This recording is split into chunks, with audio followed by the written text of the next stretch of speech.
The richest man in 3 counties hadn't touched another living soul in 12 years, not since the river gave back his boy's body, cold and blue, and still wearing the shoes Ezra had bought him the day before.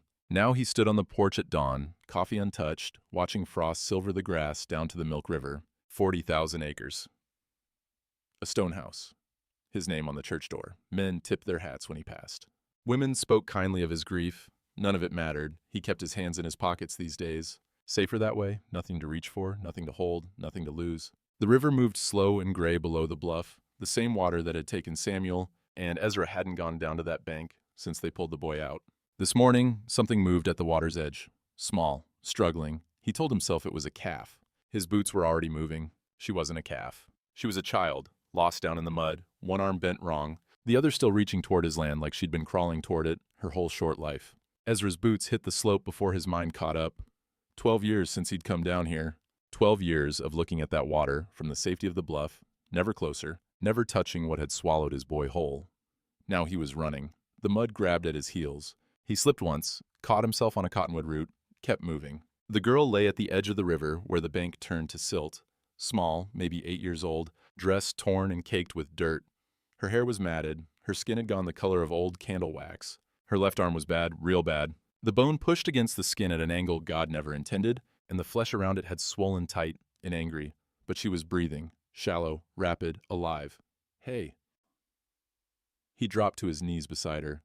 Hey, girl, can you hear me?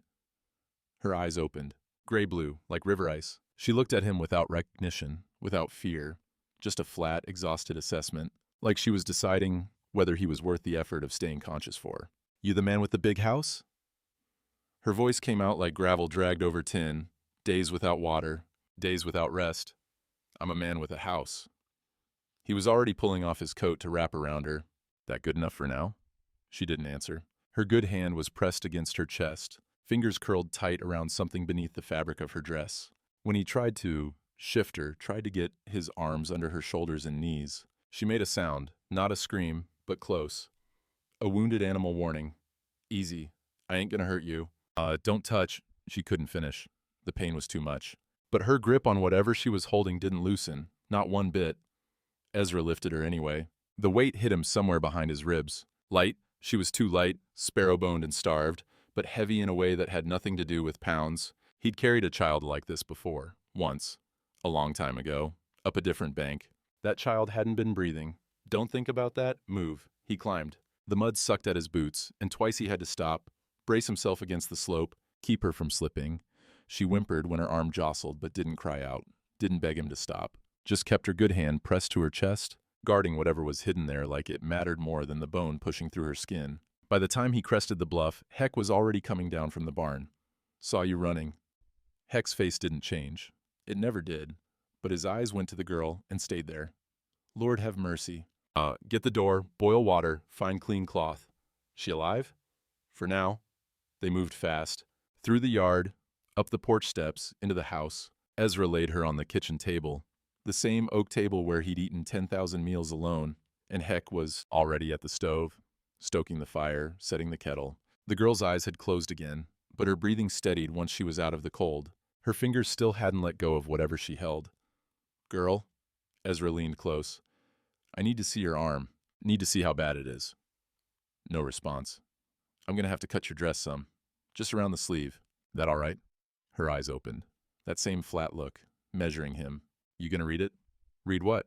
The paper. And she uncurled her fingers just enough to show him. A folded square of yellowed paper, edges soft with handling, mud-stained but intact. Mama said find the big house by the river. Give him the paper? Nobody else? Your mama send you here? She said you gotta read it first, before anything else. Your arms broke bad, girl. Might be we ain't got time for... Read it first. Her voice cracked on the last word, but her eyes didn't waver. 8 years old and giving him orders like she had any right to, like she had any power at all in this situation. And yet, Ezra looked at her hand, at the paper, at the arm swelling darker by the minute. What's your name? Lily. Lily what? She hesitated. Something flickered across her face. Not pain this time, but something older. Fear, maybe, or shame. Adair. Lily Adair. Behind him, Heck went still. The kettle began to whistle, but he didn't move to take it off. Ezra felt the name land somewhere deep, Adair. He knew that name. Knew it the way, a scar under your shirt. Something you've carried so long, you forget it's there until someone touches it. Adair, he said, flat, careful. You know it? He didn't answer. Couldn't. That dress. Heck's voice came quiet from the stove. That weave. I seen it before, Ezra. Long time ago. The kettle screamed. Lily's eyes were closing again, her body surrendering to exhaustion now that she'd delivered her message. But her hand stayed where it was, pressed to her chest, holding the paper. Read it first. Ezra looked at the girl on his table, broken, starving, half dead, and felt something shift in his chest. Not warmth, not yet, but the first crack in something that had been frozen solid for 12 years. She'd crawled to him, miles, by the look of her, with an arm that should have made her pass out from pain, and she was still holding on. Heck. Yeah. Send someone for Doc Harlan. And the paper? Ezra looked at it, looked at her. It'll keep. She won't. He reached for the scissors. Outside, somewhere down in town, the church bell began to toll. Slow, once, twice. A death knell, or a warning. The girl didn't stir, but her fingers, even in half-sleep, never let go. She ate like she'd never see food again, and maybe she hadn't, not for a while. But she kept one eye on Ezra the whole time, like she was waiting for him to turn into something else. Doc Harlan had come and gone. Drunk enough to smell it, sober enough to work. He'd set the arm best he could, splinted it with pine slats and clean cotton, and delivered his verdict with the weariness of a man who'd seen too much frontier medicine to sugarcoat anything. Bones broke clean through, infection setting in. I can keep her comfortable, but she needs surgery I can't do. Where? Helena. 3 days east, if the weather holds. Doc had wiped his hands on a rag already brown with old blood. You got maybe 4, 5 days before that arm turns. After that, he'd shrugged. Saw it off or bury her. Them's the choices. Now it was evening. Fire in the stove, lamp lit on the table. Lily sat propped in Ezra's chair, the big one by the hearth that nobody else ever used, wrapped in a wool blanket that swallowed her whole. Her splinted arm lay across her lap like a broken wing. Her good hand held a bowl of broth that Heck had made, and she drank it in quick, desperate gulps, pausing only to tear at the sourdough bread Ezra had set beside her. He stood by the window, arms crossed, watching her eat, watching her watch him. Slow down, he said. Ain't nobody gonna take it from you. She didn't slow down, just kept eating, eyes flicking between the bread and his face, the broth in the door, the fire and the dark windows. Calculating, always calculating. When's the last time you ate?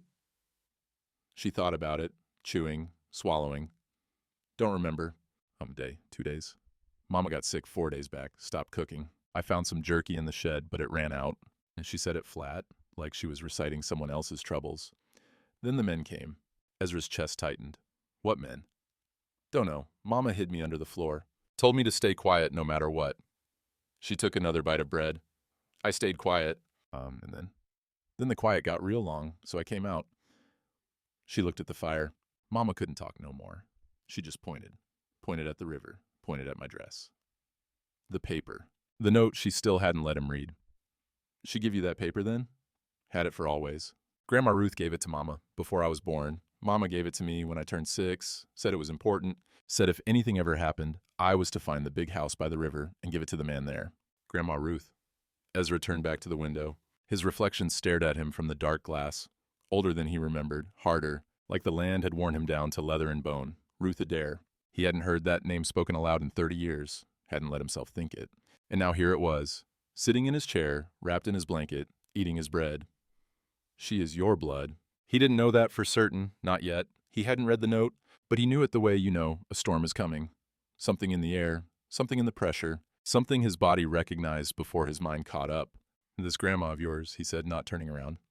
Ruth, did she ever talk about this place? About who lived here? Lily shook her head. Grandma Ruth died before I was born. Mama didn't talk about her much, just said she was strong. Said she survived things that would have killed most folks. She survived me, Ezra thought. Barely. Mr. Holloway, he turned. She was looking at him with those river ice eyes. The bowl empty in her lap, breadcrumbs on the blanket. You got a real big house. I do. You live here alone? Just you and that Indian fella? His name's Heck. And yeah, just us. And she considered this. Looked around the room. The high ceilings, the stone fireplace, the rugs that had cost more than most families made in a year, all of it empty, all of it quiet. Seems lonely, she said. Ezra didn't answer. Heck came in from the back porch, stamping mud off his boots. He carried an armload of wood for the fire and set it by the hearth without a word, then straightened and looked at Lily with something that might have been gentleness if you knew how to read his face. "You warm enough, little one?" She nodded. "That arm paining you?" "Some. Doc left laudanum. Couple drops in water, you'll sleep through the night. I don't like medicine. Makes my head feel funny. Makes the hurt stop, though." She looked at her splinted arm, at the swelling that hadn't gone down, at the bruises blooming purple and black beneath the skin. "Hurt reminds me I'm still here," she said. Heck glanced at Ezra. Something passed between them, a recognition maybe of the kind of strength that only comes from loss. "You're a tough little thing," Heck said. "Mama said I had to be." "Your mama was right." The fire popped. Lily flinched, lost just the arm, her whole body, then settled again, embarrassed. "Jumpy," Heck said. "Not a question. The men, they made a lot of noise. Before the quiet." Nobody asked what kind of noise. Nobody needed to. Heck lowered himself into the chair across from her, moving slow, the way you'd move around a spooked horse. "You know what I used to do before I worked this ranch?" She shook her head. "Army Scout, rode with the cavalry, up and down this territory for near on 15 years. Saw a lot of things, some good, mostly not." He leaned forward, elbows on his knees. "You know what the bravest thing I ever saw was?" "What?" "Blackfeet woman, winter of '86. Soldiers had burned her village, killed her husband. She walked 40 miles through snow with her baby strapped to her chest just to reach the next camp." He paused. "Baby lived. She lost 3 toes to frostbite, but that baby lived." Lily looked at him. "What happened to her?" "She raised that baby. Girl grew up strong, got married, had children of her own." Heck almost smiled. "That woman's still alive. Lives on the reservation up north. I see her sometimes when I go to trade. She's got 9 grandchildren now." 9? 9. And every one of them knows the story of how their grandma walked through the snow. Lily was quiet for a moment. Then, "You think I'm like her, that woman? I think you crawled 2 miles with a bone sticking through your arm. I think you didn't let go of that paper even when the pain must have been telling you to give up and die." Heck's eyes were steady. "Yeah, little one. I think you're like her." Something shifted in Lily's face. Not a smile. She didn't seem to have those. But a softening, a crack in the armor she'd built around herself. Ezra watched from the window, watched Heck do what he couldn't. Reach the girl, gentle her, make her feel like she might be safe here. Should be me doing that, he thought. Should be me. But he didn't know how anymore. 12 years of keeping his hands in his pockets, keeping his distance, keeping the world at arm's length, it had cost him something. The part of him that knew how to comfort, how to connect, how to be soft with something fragile. Samuel used to run to him, arms open, laughing. And Ezra would catch him, swing him up, hold him close. Now he couldn't even cross a room. "Mr. Holloway?" He turned. Lily was looking at him again, that measuring gaze. "You gonna read the paper tonight?" "Tomorrow. You need rest." "I've been resting. You've been surviving. That ain't the same thing." She frowned at that, like she was chewing on it, trying to decide if it was true. "Tomorrow," Ezra said again. "I promise." "Mama said promises are just words until you keep them." Your mama was right.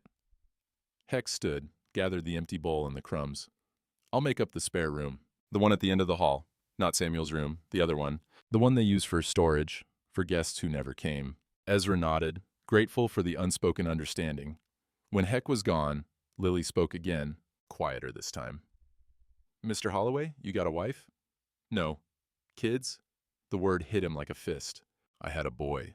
His voice came out strange, rusty like a hinge that hadn't been used in years. "Long time ago." "Where is he?" Ezra looked at the fire, at the shadows dancing on the walls, at anything but the girl with the river ice eyes, who kept asking questions that cut too close to bone. "The river took him." Silence. Then, soft. "I'm sorry, mister." He didn't answer, couldn't. But somewhere in the hollow of his chest something stirred, something that had been dead so long he'd forgotten it was ever alive. The fire crackled. The wind pressed against the windows. And Lily Adair, 80 years old, broken-armed and orphaned, watched him with the patience of someone who understood that some wounds didn't heal. They just learned to breathe around the scar. She held it out to him before he'd finished his first cup of coffee. The paper that had kept her alive, the paper she hadn't let anyone touch since she'd crawled out of the mud. "You said tomorrow." Lily stood in the kitchen doorway, splinted arm cradled against her chest, good hand extended with the folded note. "It's tomorrow." Morning light came through the windows, pale and cold. First frost still on the glass. Ezra sat at the table where he'd eaten alone for 12 years, And now a child was standing there demanding he keep a promise he wasn't sure he could afford to keep. You eat yet? Ain't hungry. You're always hungry. Heck made oatmeal. I'll eat after you read it. I'm stubborn. Lord, she was stubborn. Reminded him of... No, don't think about that. He set down his coffee, looked at the paper in her hand. Yellowed with age, soft at the folds, mud-stained but intact. She'd carried it through hell. She'd guarded it with her body. And now she was offering it like a sacrament, like a test, like a key that might unlock something neither of them was ready for. Sit down, he said. She sat. Across from him, the paper between them on the scarred oak. Your mama ever tell you what was in it? No. Said I wasn't to read it, said it was for the man in the big house and nobody else? She paused. She made me memorize the words, though, in case it got lost or burned. Said the words were more important than the paper. You remember them? Everyone.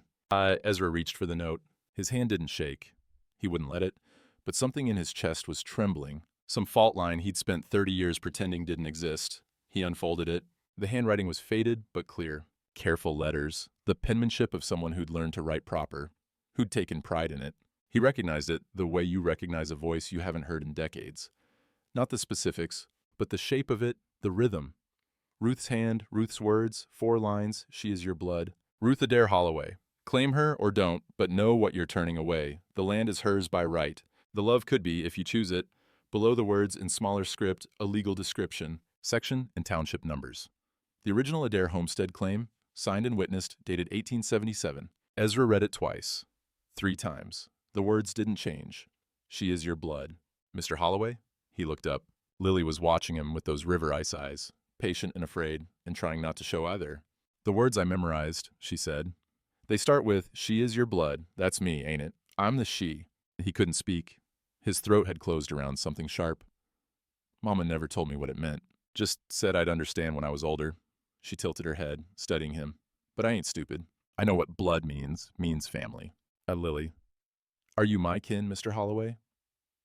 The question hung in the air between them. Simple, direct.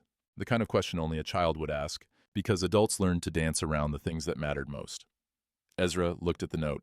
At Ruth's handwriting. At the 30 years of silence that had led to this moment, a broken girl in his kitchen, asking if he was her family. Claim her or don't.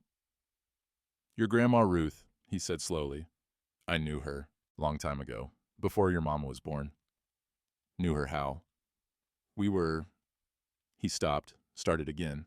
I was young, broke, working another man's cattle up near the Sweetgrass Hills. Your grandma was the rancher's daughter. We had a few months together. Then she told me she was carrying a child. Lily's eyes didn't leave his face. What did you do? The shame rose up like bile, 30 years old and still fresh enough to choke on. I ran.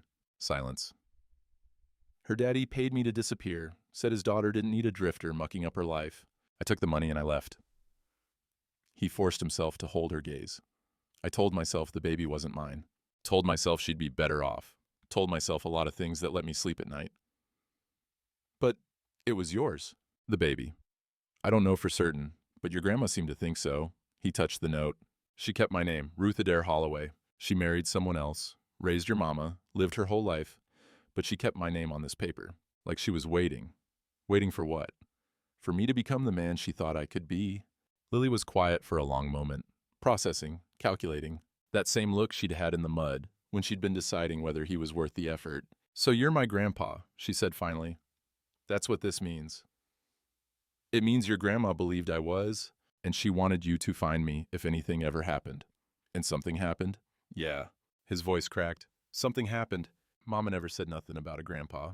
Lily's voice was careful now, feeling her way through the words like someone crossing a frozen river, testing each step. She said Grandma Ruth's husband died before I was born. Said that's why we never had menfolk around. Ruth did marry someone else. A good man, from what I heard. He raised your mama as his own. But he wasn't blood. No, he wasn't blood. Lily looked at the note on the table, at Ruth's handwriting, at the words that had carried her through 2 miles of sagebrush and pain. Grandma Ruth forgave you, she said. That's what this means, don't it? She could have burned this paper. Could have never told Mama about you at all, but she didn't. Ezra hadn't thought of it that way, hadn't let himself. She kept the door open, Lily continued. In case you ever came through it, I never did. You're here now. Such simple words, such terrible grace. 8 years old and already wiser than he'd ever been, the back door opened. Heck came in stamping snow off his boots. First real snow of the season, just a dusting, but enough to remind them all what was coming. "Doc Harlan's back," Heck said. "Wants to check the arm before you make any decisions about Helena." "Send him in." Doc came through a moment later, bag in hand, spectacles fogged from the cold. He looked more sober today, still smelling faintly of last night's whiskey, but steady enough. He checked Lily's splint, felt the swelling, watched her face when he pressed near the break. "Infection's holding," he said. "Not worse, not better. You got a window, but it's closing. 3 days to Helena, surgery, 3 days back. That's a week minimum. Storm comes through. You're looking at longer." "Storm coming?" "Always a storm coming this time of year. Question is when." Doc packed up his bag, then hesitated at the door. "One more thing. That marshal, Crane, he was in town again this morning. Asking about a girl from up north, a cabin that burned, a piece of paper." Ezra's jaw tightened. "What did you tell him?" "Nothing. Told him I tend to bodies, not gossip." Doc glanced at Lily. "But he's asking around, Ezra, and not everyone in town is as tight-lipped as me." He left. The door closed behind him. The kitchen felt smaller suddenly, the walls pressing in. "Mr. Holloway," Lily's voice had gone quiet. "That marshal, he's looking for me, ain't he? Seems like. The men who came to our cabin. They wore badges, too." Ezra felt something cold settle in his gut. Badges. Federal men. Coming for a homesteader woman and her child, burning what they couldn't buy. "They won't find you here," he said. "You don't know that. I know this is my land, my house, my county." And he leaned forward, holding her gaze. "And I know I already failed your grandma once. I ain't failing you." She studied him for a long moment, that measuring look, that calculation. Then slowly, she reached out with her good hand and touched his sleeve. Just touched it, fingers resting on the worn flannel like she was testing whether he was real. First voluntary contact, first trust. "Mama said promises are just words," she said softly. "I remember. But she also said some people mean 'em. You just gotta figure out which ones." "And? You figure me out yet?" She didn't smile. But something in her eyes shifted. Some wall coming down, some door cracking open.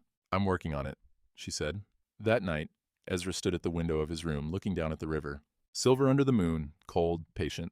The same water that had taken Samuel was out there waiting, and tomorrow he'd have to cross it. For the first time in 12 years, that didn't terrify him. It felt like penance. The door to Samuel's room had been locked for 12 years. Lily opened it anyway. Ezra had gone to the barn before dawn to check the horses to prepare for the ride to Helena. Heck was with him, discussing routes and provisions, which crossings would be safest this time of year. They'd be leaving within the hour. Everything was ready. Everything except the girl who'd wandered where she shouldn't. He found her standing in the doorway, silhouetted against the pale morning light that filtered through curtains no one had touched since 1894. Dust motes floated around her like ghosts. The room beyond was exactly as he'd left it. The narrow bed with its quilt folded at the foot, the baseball glove on the nightstand. The toy soldiers lined up on the windowsill, the name carved into the headboard in a boy's unsteady hand, Samuel. "Get out of there." And his voice came out wrong, too sharp, too cold. The voice of a man who'd built walls so high he'd forgotten there was anything on the other side. Lily didn't move, just stood there, looking at the room, at the artifacts of a childhood frozen in amber. "I said get out." "Who's Samuel?" The name hit him like a bullet. He hadn't heard it spoken aloud in 12 years, hadn't allowed it. The ranch hands knew better. Heck knew better. Even Doc Harlan, drunk as he got, knew never to say that name in Ezra Holloway's presence. And now this girl, this broken, stubborn, impossible girl, was standing in the doorway of his grief and asking questions he couldn't answer. Nobody. He crossed the hall in 3 strides, grabbed her good arm, pulled her back. "He's nobody. Now get," she cried out, not loud, but enough. His grip had been too hard, his fear translated into force, and she was just a child, just a wounded child, and he was hurting her. He let go like she'd burned him. "I'm sorry." The words came out hoarse. "I didn't mean, you got a boy." She was backing away from him now, rubbing her arm where he'd grabbed it, those river ice eyes gone wide and wary. "That room, that's a boy's room." "Where is he?" Ezra couldn't breathe. The hallway was too narrow, the walls too close, the past pressing in from all sides. The river. He heard himself say it, flat and dead, like he was reading someone else's eulogy. The river took him. 12 years ago, I wasn't there. Lily stopped backing away. Something shifted in her face. Not fear now, but recognition. The recognition of one wounded thing seeing another. "The same river I came from?" He nodded. Couldn't speak. The river that almost killed me gave you back something. Yeah, she said it slowly, working it out. And the river that killed your boy. That's why you don't go down there. That's why you ain't been to that bank in 12 years. Lily, but you came for me. She stepped closer, studying him like he was a puzzle she was finally starting to solve. You went down to that water, for me. You were dying. So was your boy. Difference is I lived. The words landed somewhere deep, somewhere he'd walled off so long ago, he'd forgotten it existed. She was right. Samuel had died in that water, and Ezra hadn't been there to save him. But Lily had been dying in that same water, and he'd gone down. He'd carried her up. He'd chosen to try. Why? Why her? And not, no, don't think about that. Don't. Mr. Holloway. Lily's voice was gentle now. Impossibly gentle for a child who'd been through what she'd been through. The note. You didn't read it all, did you? Just the first part. I read it. Then you know my name. My full name. The one Grandma Ruth wrote. He stared at her. Mama made me memorize every word, Lily said, in case the paper got lost, in case I had to speak it instead of show it. She took a breath. She is your blood, Ruth Adair Holloway. Claim her or don't, but know what you're turning away. The land is hers by right. The love could be if you choose it. She paused, held his gaze. There's more. At the bottom. Smaller letters. You saw it, but maybe you didn't read it proper. You were shaking pretty bad. What does it say? It says, her name is Lily Ruth Holloway. I gave her your name, Ezra, because I believed you'd earn it someday. Don't make me a fool. The hallway tilted. Ezra put a hand against the wall to steady himself. Lily Ruth Holloway. Ruth had named her. Had given the child his name before he'd done anything to deserve it. Had believed in him for 30 years, while he'd been busy forgetting she existed. You knew, he said. You knew what that note meant this whole time. I knew the words. Didn't know what they meant until I met you. Until I saw how you looked at that river. Until I saw this room. She glanced back at Samuel's door. You lost a boy. You ran from my grandma. You built this big house and filled it with nothing. She turned back to him. You've been running your whole life, Mr. Holloway. Running from that room. Running from that river. Running from anybody who might make you feel something. 8 years old. 8 years old, and she saw him clearer than anyone had in decades. But you came down to the water for me, she said. You carried me up. You let me stay. She stepped closer, close enough to touch, though she didn't. So maybe you're done running. Or maybe you ain't. That's what I'm trying to figure out. Ezra looked at her. At this child who carried his name, his blood, his last chance at something other than silence and stone. I don't know how to stop, he said. I've been doing it so long. Mama used to say stopping's easy. It's the staying that's hard. She reached out then, touched the doorframe of Samuel's room. This door's been locked a long time, but it opened for me. She looked at him. Maybe some things are ready to open. If you let them. Oh, then she walked past him, down the hall, down the stairs, leaving him alone. In front of the room he hadn't entered since they'd buried his boy. The door stood open. The dust floated. The morning light fell across the quilt, the glove, the toy soldiers. Ezra stepped inside.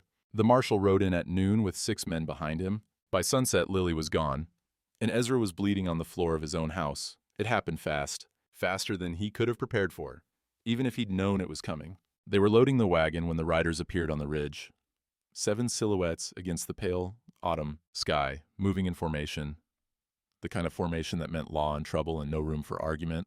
Heck saw them first, stopped mid-motion with a saddlebag in his hands. Ezra. Ezra looked up, looked at the ridge, felt his stomach drop. Get her inside. Too late. They've seen us. He was right. The riders were already coming down, not rushing but not dawdling either. The steady pace of men who knew they had authority and didn't need to prove it with speed. Lily stood by the wagon, her splinted arm in a sling Heck had fashioned from an old shirt. She watched the riders approach with that same flat, calculating look she had had when Ezra first pulled her from the mud. Measuring, deciding. That's him, she said quietly. The marshal. He came to our cabin too, before the fire. You sure? I don't forget faces. The riders reached the yard. Marshal Vernon Crane dismounted first, tall, lean, silver at his temples, the kind of man who wore his badge like a shield and his authority like armor. His eyes swept the scene, the wagon, the supplies, the girl with the broken arm, the rancher who'd taken her in. Mr. Holloway. His voice was polite, professional, and cold as creek water. Understand you've had a visitor. She ain't a visitor. She's kin. Something flickered in Crane's eyes. Interest, maybe. Or calculation. That's so. Funny thing, our records show the Adair family had no living male relatives. Mother deceased. Grandmother deceased, no father listed on any document we could find. He tilted his head. You claiming different? I'm claiming she's under my roof and my protection. That's all you need to know. Crane reached into his coat, produced a folded paper, held it up. I've got a warrant, Mr. Holloway. The girl is a ward of the territory, wanted for questioning regarding a homestead fire that killed her mother. There's also the matter of certain documents, property claims that may have been illegally retained. And her mother was murdered. That fire wasn't no accident. That's what we're trying to determine, which is why we need the girl. Crane's eyes moved to Lily, and whatever papers she might be carrying. Lily's good hand moved to her chest, instinctive, protective. Ezra stepped in front of her. She ain't going anywhere. Mr. Holloway, Crane's voice hardened. I've got 6 deputies and federal authority. You've got a ranch foreman and a guilty conscience. Don't make this harder than it needs to be. You want her, you go through me. For a moment, nobody moved. The wind picked up, carrying the smell of snow from the mountains. The horses shifted. The deputies' hands drifted toward their sidearms. Then Crane nodded. It was over in seconds.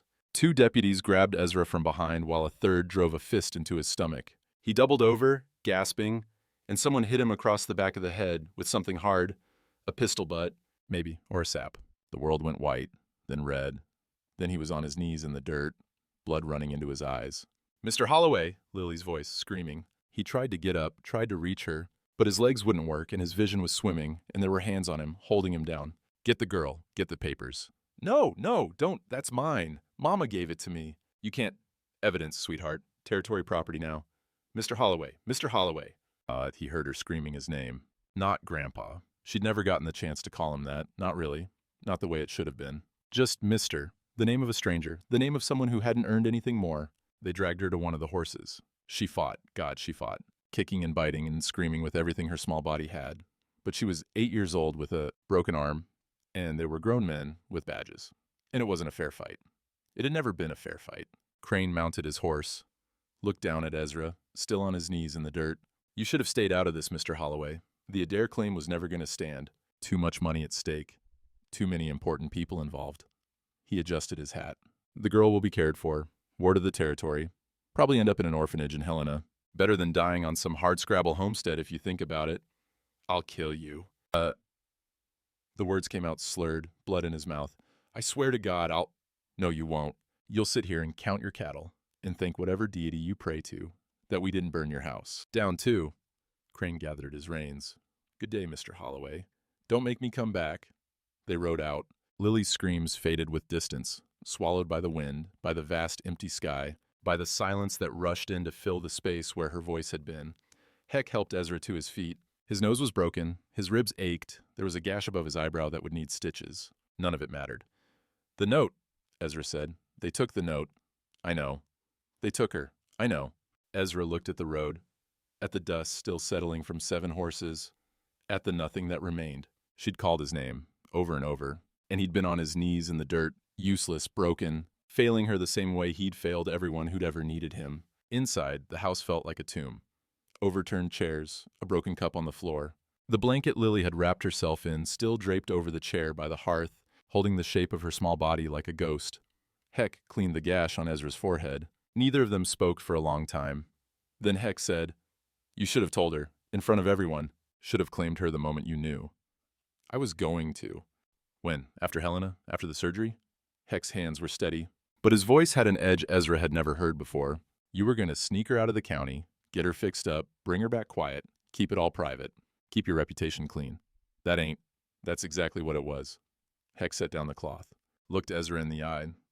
30 years ago, you ran from Ruth because you were scared. Scared of being poor, scared of being tied down, scared of what folks would think. Today you did the same damn thing. Different clothes, same coward underneath. The words landed like blows, worse than the deputy's fists, because they were true. I was trying to protect her. You were trying to protect yourself, same as always. Heck stood, walked to the window. That girl crawled 2 miles to find you. She gave you the only thing she had, her mama's last words, her grandma's faith, and you couldn't give her 3 words back. She's my kin. That's all it would have took. 3 words in front of witnesses, and Crane couldn't have touched her. Ezra said nothing. There was nothing to say. Heck reached into his coat, pulled out an envelope, yellowed with age, edges soft from years of handling. Ruth gave me this. 20 years ago, when I went up to trade near the Sweetgrass Hills, she knew I worked for you, asked me to hold it, said if you ever became the man she believed you could be, I should give it to you. He held it out. I've been carrying it ever since, waiting. Ezra took the envelope. His hands were shaking now, not from the beating, but from something deeper. Open it. He did. Ruth's handwriting, older than the note Lily had carried, but the same careful letters, the same quiet dignity. Ezra, I forgave you the day you left, not for your sake, but for mine.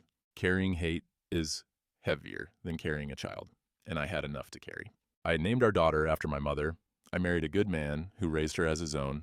I built a life without you in it, but I kept your name. On the deed, on the paper, on the claim that was meant to be our future. I kept it because I believed somewhere underneath all that running, there was a man worth believing in. If you're reading this, maybe I was right. If you're not, if heck is reading this over your grave, then I hope you found peace somewhere. I hope you stopped running long enough to see what you missed. Ruth Ezra read it twice, 3 times. The words blurred. He realized he was crying. She'd forgiven him 30 years ago, before he'd done anything to earn it, before he'd even known he needed forgiving. She'd let him go and kept the door open anyway, just in case. And he'd spent those 30 years punishing himself for a debt that was already paid. He stood, walked outside, past the porch, past the yard, down the slope he hadn't descended in 12 years, all the way to the river. The water moved slow and gray, the same water that had taken Samuel, the same water that had delivered Lily. He stood at the edge and let the grief come. All of it, everything he'd been holding back since they pulled his boy's body from the shallows. Samuel, Ruth, the daughter he'd never met, the granddaughter he'd failed. He fell to his knees, not dramatically, just an old man whose legs couldn't hold the weight anymore. And he wept. The river kept moving, the wind kept blowing, the world kept turning, indifferent to one man's collapse on a muddy bank in Montana. But something shifted. Something cracked open that had been sealed too long. When the tears finally stopped, Heck was standing behind him, silent, waiting. That marshal, Ezra said. His voice was raw. He ain't here for justice. No, the mining company. The copper deposits on the Adair claim, that's what this is about. Been about that from the start. Lily's mama wouldn't sell, so they burned her out, killed her. Now they want the paper that proves the claim is legal. And they want the girl gone, so nobody can contest it. Ezra looked at the river, at the water that had taken so much from him. She crawled 2 miles with a broken arm. She held onto that paper even when they were dragging her away. He stood, slowly, joints aching, ribs screaming but standing. She didn't give up? No, she didn't. Then neither do I. He turned, looked at Heck. Saddle my horse. He rode through the night, past the ford where Samuel drowned, past the markers of everything he'd lost, and for the first time in 12 years, the river didn't scare him. The water came up to his horse's chest at the crossing, cold enough to ache, dark enough to swallow a man whole if he let it. Ezra felt the current pulling at his boots, felt the horse's muscles bunch and strain against the flow, and he kept going. 12 years he'd avoided this crossing. 12 years of taking the long way around, adding hours to every trip, because he couldn't face the water that had closed over Samuel's head.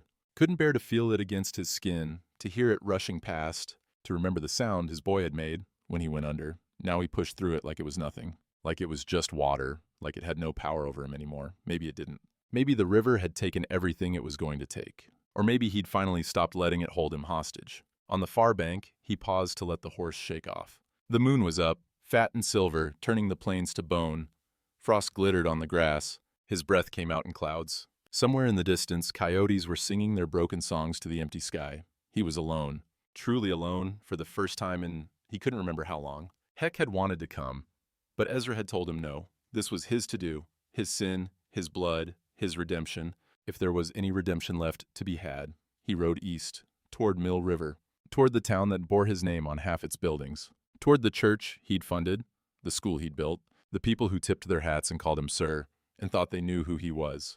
They didn't know anything. None of them did. The man they respected, Commissioner Holloway, benefactor, pillar of the community, that man was a fiction. A mask he'd built out of money and silence and the desperate need to be someone other than the coward who'd run from a pregnant girl 30 years ago. Ruth had seen through him. Even then, even young and heartbroken, she'd seen the man underneath. And somehow, God only knew how, she'd believed there was something worth saving. I had kept your name because I believed somewhere underneath all that running, there was a man worth believing in. He'd carried those words with him since Heck had handed over the letter, carried them like a stone in his chest, heavy and sharp and impossible to ignore. She'd forgiven him. Before he'd asked, before he'd earned it, before he'd even known he needed forgiving. And what had he done with that grace? Built an empire on it. Hoarded it? Never passed it on to anyone else? Samuel's face came to him then. Not the pale, still face they'd pulled from the river, but the living one. Gap-toothed grin, hair always falling in his eyes. That laugh that could fill a whole room. 10 years old and so full of life it hurt to look at him. "Pa, watch me. I can swim now." He'd been in Helena that day, closing a deal on 3,000 acres of grazing land. Important business, he'd told himself. Couldn't wait. The boy would understand. The boy had understood. The boy had gone to the river anyway, to practice the swimming he wanted to show his father, to make his father proud. And the current had been stronger than anyone expected, and by the time Heck found him, it was too late. Ezra had blamed the river, blamed Heck, blamed God, blamed everyone and everything except the man who should have been there and wasn't, himself. The same pattern, over and over. Ruth, Samuel, Lily, 3 people who'd needed him, and 3 times he'd been somewhere else. Chasing money, chasing land, chasing the fiction of the man he wanted to be instead of being the man they needed him to be. No more. The words came to him somewhere between the river and the ridge, somewhere in the long, dark stretch of prairie, where the only sounds were hoofbeats and wind and his own ragged breathing. You can't undo what's done, but you can choose what comes next. He couldn't bring Samuel back, couldn't give Ruth the years he'd stolen from her, couldn't undo the moment he'd let them drag Lily away while he bled in the dirt. But he could ride into town. He could stand in front of everyone, the marshal, the deputies, the whole damn territory, and say the words he should have said from the beginning. "She's my kin. She's my blood, and I'm claiming her. Let them arrest him. Let them burn his house down. Let them take everything he'd spent 30 years building."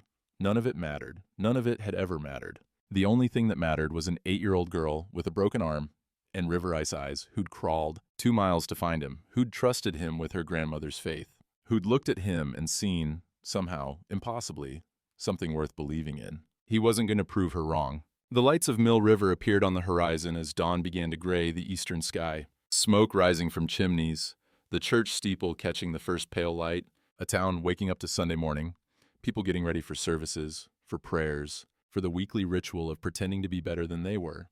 Ezra had built that church, had sat in the front pew every Sunday for 12 years, head bowed, lips moving, going through the motions of faith without ever letting it touch him. Today would be different. Today he wasn't coming to pray. He was coming to confess, not to God. He'd make his peace with the Almighty in his own time, if the Almighty would have him. Today he was confessing to the town, to the people who'd trusted him, respected him, believed in the lie he'd built. He was going to tear that lie down, brick by brick, word by word. And whatever was left standing when he was done, that would be the truth of who he was. Maybe it would be enough, maybe it wouldn't. But for the first time in 30 years, Ezra Holloway was going to stop running and find out. He kicked the horse into a canter. The town grew closer. The sun broke over the mountains, turning the frost to gold, and somewhere behind him, the river kept flowing, carrying away the past, making room for whatever came next. Ezra Holloway walked into the church at 9 o'clock Sunday morning, bloody, unshaven, and carrying 30 years of sin on his shoulders. The whole town turned to look.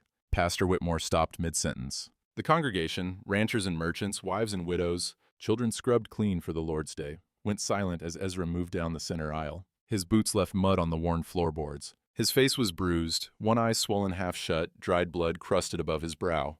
He looked like a man who'd ridden through hell and hadn't stopped to rest. He looked like a man who'd finally stopped running. He reached the front of the church, turned to face the pews. The morning light came through the windows behind him, casting his shadow long across the floor. "I got something to say." His voice was rough, scraped raw by the night and the cold and everything that had led him here. "Then you can decide what to do with me." Pastor Whitmore cleared his throat. "Mr. Holloway, perhaps this isn't the time." "It's exactly the time. I've been putting this off for 30 years. Ain't waiting another minute." The congregation shifted. Murmurs rippled through the pews. Ezra saw Mrs. Callahan in the third row, her face tight with curiosity. Doc Harlan, near the back, looking like he hadn't slept either. The ranch families he'd known for decades. The merchants who owed him money. The widows whose mortgages he'd forgiven. All of them watching. All of them waiting. Most of you know me as Commissioner Holloway, man who built this church, man who funded the school, man who lost his boy to the river and never remarried, never complained, just kept working. He paused. "That man's a lie." The murmurs grew louder. Someone in the back said, "What's he talking about?" 30 years ago, I was nobody. Broke cowhand, working another man's cattle up near the Sweetgrass Hills. I met a woman there, rancher's daughter, Ruth Adair. And he watched the name land, watched a few of the older faces flicker with recognition, We had 3 months together. Then she told me she was carrying my child. Silence now, complete. I ran. The words came out flat, heavy, like stones dropped into still water. Her daddy paid me to disappear, and I took the money. Told myself the baby wasn't mine. Told myself she'd be better off. Told myself a lot of things that let me sleep at night. He looked at the faces in the pews. Some shocked, some confused. A few, the oldest ones, the ones who remembered the territory before Ezra Holloway, became a name worth knowing. Nodding slowly, like pieces of a puzzle finally falling into place. Ruth raised that child alone. Married a good man, who gave the girl his name, but Ruth kept mine on the papers, on the land claim, on everything that mattered. His voice cracked. She believed I'd come back someday. Believed I'd become the man she thought I could be. She died still believing that, and I never even knew. Ezra. Doc Harlan started to rise. I ain't finished. Ezra held up a hand. That child Ruth raised, she grew up, got married, had a daughter of her own, little girl named Lily. 3 days ago, that little girl crawled to my doorstep with a broken arm and a note in her dress. Her mama was dead, killed by men who wanted the Adair land claim. Copper deposits worth more than this whole town. The murmurs erupted again, louder now, angry. Yesterday, a federal marshal named Crane came to my ranch with 6 deputies. They beat me. They took the girl. They took the note that proved she's got legal right to that land. Ezra's jaw tightened. That girl, Lily, she's my blood, my granddaughter. And I let them take her because I was too much of a coward to claim her in front of witnesses. He looked around the church, at the stained glass, at the cross, at the plaque on the wall with his name on it. I built this church with money I made running from my sins. I sat in that front pew every Sunday for 12 years, asking God to forgive me, but I never did the one thing that would have mattered. He took a breath. I never told the truth. The church doors banged open. Marshal Crane stood in the doorway, 2 deputies flanking him. Morning light poured in behind them, turning them into silhouettes, badges glinting, hands resting on holstered pistols. Mr. Holloway. Crane's voice was calm, almost amused. Heard you rode into town looking like death warmed over. Didn't expect to find you preaching. Ain't preaching, confessing. There's a difference. Either way, you're done. Crane stepped inside, boots heavy on the floorboards. You're under arrest for obstruction of federal justice, interfering with a territorial warrant, and whatever else I decide to add before we get to Helena. Ezra didn't move. That girl you took. Lily Adair? She's my granddaughter. So you claim. So I know, and so does everyone in this church now. Ezra looked at the congregation. You all heard me. Ruth Adair's granddaughter, my blood, legal heir to the Adair homestead claim. Crane's smile didn't waver, but something flickered behind his eyes. That claim is under territorial review. The girl is a ward of the court. None of this changes anything. It changes everything. Doc Harlan stood up in the back pew. His voice was steadier than Ezra had ever heard it. I examined that girl. Compound fracture, infected. She needs surgery, not a jail cell. In medical care will be provided. When? After she loses the arm, after she dies of sepsis in some territorial holding cell? Doc stepped into the aisle. I've been patching up folks in this county for 30 years, Marshal. I know when someone's being railroaded, and I know when someone's being left to die. Mrs. Callahan stood next, then the Hendricks family. Then old Tom Weaver, who'd lost his own son to a mining accident and had no love for the companies that treated men like mules. One by one, they rose. Not everyone. Some stayed seated, eyes down, unwilling to risk the trouble. But enough. Enough to fill the aisle. Enough to stand between Crane and the man at the altar. This is obstruction, Crane said. His voice had lost its amusement. Every one of you, this is a church. Pastor Whitmore's voice cut through the murmur. He'd moved to stand beside Ezra, Bible clutched to his chest like a shield. And these are my congregation. You want to arrest a man for confessing his sins in the house of God? You'll have to go through all of us. Crane looked at the crowd. At the faces, hard-weathered, the faces of people who'd survived, droughts and blizzards and everything the frontier could throw at them. People who didn't scare easy. His hand moved toward his pistol. His deputies shifted. And then nothing. Because even a federal marshal knew when he was outnumbered, not by guns, by conscience, by a town that had decided, in this one moment, to be better than its fear. This isn't over, Crane said. No, Ezra agreed. But today it is. Bring me the girl. A long moment. The kind of silence that decides things. Then Crane turned and walked out. One deputy followed. The other hesitated. Then went to fetch Lily from wherever they'd been holding her. It took 10 minutes. The longest 10 minutes of Ezra's life. Then the door opened again, and she was there. Dirty, exhausted. Arms still in its makeshift sling. but alive, whole. Standing in the doorway of the church, looking at the crowd of strangers who'd stood up for her, and at the beaten old man who'd finally told the truth. She walked toward him, slow, steady. The congregation parted to let her through. She stopped in front of him. Those river ice eyes searched his face, the bruises, the blood, the tears he wasn't bothering to hide. "You told him," she said. "The truth. All of it. Should have told him a long time ago." She was quiet for a moment, then soft as snowfall. "Can I call you Grandpa now?" His voice broke. "If you want." She reached out her good hand. He took it, gently this time, the way you hold something precious. Something you're terrified of losing, but more terrified of never having held at all. "I want," she said. And the congregation, still standing, began to weep. 3 weeks later, they stood at Samuel's grave, the girl with the mended arm and the man who'd finally stopped running. Autumn had deepened into something close to winter. The first real snow had come and gone, leaving the hills white and the sky the color of old pewter. The cottonwoods along the river had dropped their last leaves, standing bare and patient against the cold. Lily's arm was healing. The surgery in Helena had gone well. Doc Harlan had ridden along to make sure of it, sober the whole way there and back. The bone was set proper now, the infection beaten, the splint replaced with a proper cast that she wore like a badge of honor. "She'd have a scar?" the surgeon said. A reminder. She said she didn't mind reminders. Now she stood beside the small iron fence that marked the Holloway family plot, looking at the headstone Ezra hadn't visited in 12 years. The letters were weathered, but still clear. Samuel Ezra Holloway, 1884 to 1894, beloved son. "He was 10, Lily said. "Not a question. 10 years, 4 months, and 6 days. That's real specific. Some things you don't forget, even when you try."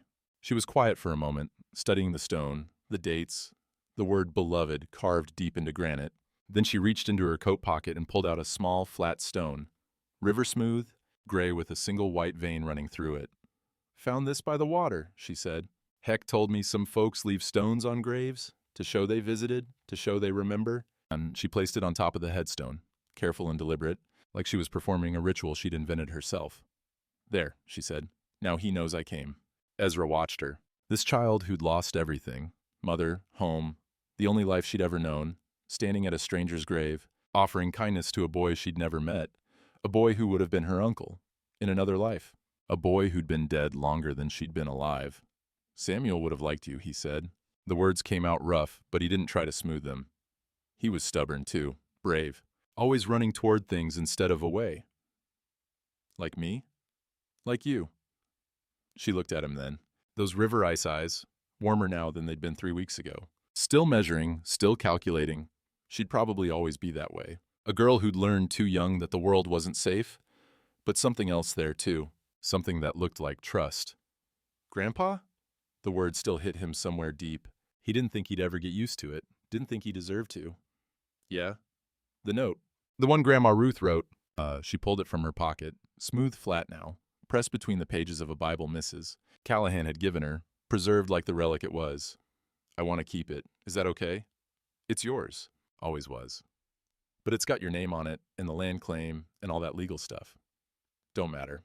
Ruth wrote it for you, for whoever came after her. The land, the claim, all of it. That's your inheritance. Your mama's legacy, your grandma's faith." He paused. "The only thing I got to give you is what I should have given from the start, the truth, and whatever years I got left to make up for the ones I wasted." Lily looked at the note, at Ruth's handwriting, faded now, but still clear, still carrying the weight of 30 years of waiting. "She believed in you," Lily said. "Grandma Ruth, even when you didn't deserve it." "She did." "Oh, that's a lot of faith for someone who ran away." "It is." "Why'd she do it? Keep believing, I mean, when you never came back?" Ezra thought about that. About Ruth, young and heartbroken and stubborn as hell, watching him ride away and choosing, in that moment, not to hate him, choosing to leave a door open, choosing to believe that somewhere, someday, he might walk back through it. "I don't know," he said finally. "Maybe some people just see what others can't, the good buried under all the bad, the man underneath the coward. You think she was right about you? I think I'm trying to be." He looked at the grave, at the river below it, still moving, still gray, still carrying away whatever it was given. "I can't undo what I did. Can't bring back Samuel. Can't give your mama the father she deserved. Can't change any of the years I spent running." He turned to face her. "But I can choose what comes next. And I choose this. I choose you, if you'll have me." She didn't answer right away, just stood there, holding the note, looking at him with those old soul eyes. Then she reached out her good hand, the one that had clutched that paper through 2 miles of sagebrush and pain, the one that had held on when everything else was falling apart, and took his. "I'll have you," she said. "But you gotta promise me something." "What?"